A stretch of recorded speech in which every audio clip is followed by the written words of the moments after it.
Well, there's a new update tonight on the financial health of New York City. And believe it or not, it's actually good news. Mayor Bloomberg announced the city's budget, which had been $2 billion in the red, now balanced, marking what he says the first time an incoming mayor will ever be greeted by a balanced budget. We have done that without proposing any tax increases or cuts in essential services. This historic accomplishment results from New York's continued economic growth, from our administration's fiscal discipline, and from the significant savings which we've achieved in recent months. Now, of course, Mr. de Blasio very well may not want to keep the budget that Mr. Bloomberg leaving behind for him. That is for he and the new city council to decide, and that may be just the tip of the iceberg. Among de Blasio's tough choices come day one, labor contracts, stop and frisk, and a pledge to raise the city's minimum wage. Also, his plan for universal pre-K, a raise in top-end taxes to pay for it, and also reducing class size while he's at it, and a proposal to allow undocumented immigrants access to driver's licenses. And don't forget about moving Madison Square Garden to improve Penn Station, his pledge to keep open failing community hospitals, and how to make more affordable housing, granting paid sick days to workers, even his promise to ban carriage horses, and we could keep on going. So we threw a lot up in there, and I want to start first on the dollars and cents part of it, and that is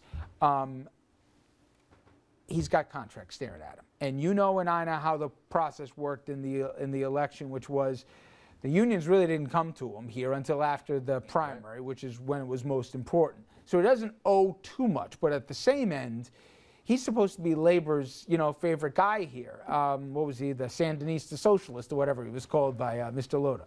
The fact of the matter is they've been waiting 3 years for pay hikes. And I don't think they're going to take too well if the new mayor says, I love you labor, but it ain't coming here. How does he negotiate that, and what could the impacts be if he's got to go too much into the city's pocket for it for some of the other stuff we just listed he'd like to do? Well, the difference between de Blasio and Bloomberg is he's actually willing to sit down with these unions and negotiate with them. Bloomberg basically shut them out his final 2 years in office.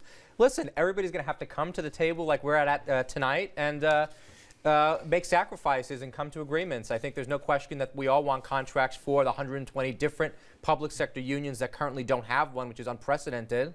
But people know the realities of the city budget, and so we're all going to it's just going to have to be a negotiation. We're going to have to come together. Sacrifices are going to have to be made on all sides. I know mayors have had these, but it's unprecedented that there's so many all at once, and then you got police and fire after that, right? Mm-hmm. So, I mean, the precedent he sets here with this deal will go a long way to what kind of agenda he gets through in this term, won't it? No question, but I think that there are ways to do it. I mean, the Bloomberg administration contracted out so many services that could have been done by unions. So there's monies out there within the $70 billion budget that can be found to put towards whatever contracts are finally negotiated and hammered out with the different public sector unions. It's a major priority. I mean, unionism in New York City, New York State has been on the decline. I think that's why he ran on the tail of two cities and everything. We need strong unions in New York City. They benefit the middle class. They allow people a pathway to the middle class. Now, the other thing that he also talks about is, hey, he wants to raise the minimum wage. But how much, Jonathan? We all hear what Governor Cuomo is going to be planning to do next year. He's going to plan to cut taxes. Yeah. And that means less money is going to flow into New York City here. There'll be a revenue. He's got to make up the shortfall, will Mayor de Blasio. All that said, can he really deliver on upping on the bottom end, starting with a minimum wage, paying off the unions, which is certainly middle class here by any standard in New York City? Is the money going to be there to do this? Again, the budget's it's all about priorities, and it's all about what his priorities are and how they differ from the previous mayor of 12 years and 20 years of Republican independent rule. I think that we can raise the minimum wage because if you think about minimum wage jobs in New York City aren't going anywhere. These aren't jobs that are going to get up and go across the river, go to Connecticut, go someplace else. It's a lot of fast food workers. It's a lot of service industry people, which are needed in the city. They're not going anywhere. And so we have no problem. There won't be any issue raising the minimum wage on these people because businesses aren't going to flee. They aren't going to go. They're not those types of jobs. So I think we could do it. Some of this could be good luck for Mr. de Blasio out of his control. What I mean by that is whenever the receipts from Wall Street are on the uptick and the money is flowing in much more from Wall Street, that means less cuts to city services. So he very well might be able to deliver on the agenda that you just mentioned. Well, let me give you another piece of the agenda, Dominic, and say how this gets even trickier. Remember, he wants to do universal pre-K, right? Mm-hmm. Well, the way he was going to do it was he was going to tax the high-income earners to pay for it. Remember? Mm-hmm. That's got to go through the state Senate, and that's where Republicans, and that's just in name only, Republicans have to okay it. Mm-hmm. And they said, no way, Jose. How's that going to happen? Well, we'll see. The big question is, what does Albany do? I keep pointing to the stadium on the west side. Bloomberg already had Jet Stadium built until he had to go up against foe Shelley Silver, the Speaker of the Assembly. And we saw what happened with that one. The same fate awaits de Blasio. You have a governor, a fellow Democrat, that will embrace him publicly. Remember, mayors and governors have not historically, mayors and governors of New York had good relationships. And this governor doesn't like to share the spotlight. And this governor wants to be the only top dog from New York. And the mayor of New York, by nature, is the top dog. Isn't the governor really the wild card here? What he needs to get out of his re-election year going forward, he may think, well, it's in my best interest to get the support of the mayor of New York and to get some, pad my lead with votes from New York City. So maybe I'll play ball a little bit and I mean, we'll see. I think, to me, that's the wild card. And let's not forget, Jeff Klein, the head of the IDC, has come out in favor of this plan. If he's able to bring the IDC along with the Senate Democrats together, you might be able to get something. That IDC is that faction in the Senate here that kind of swings both ways here, Republican and Democrat, that can kind of move the needle.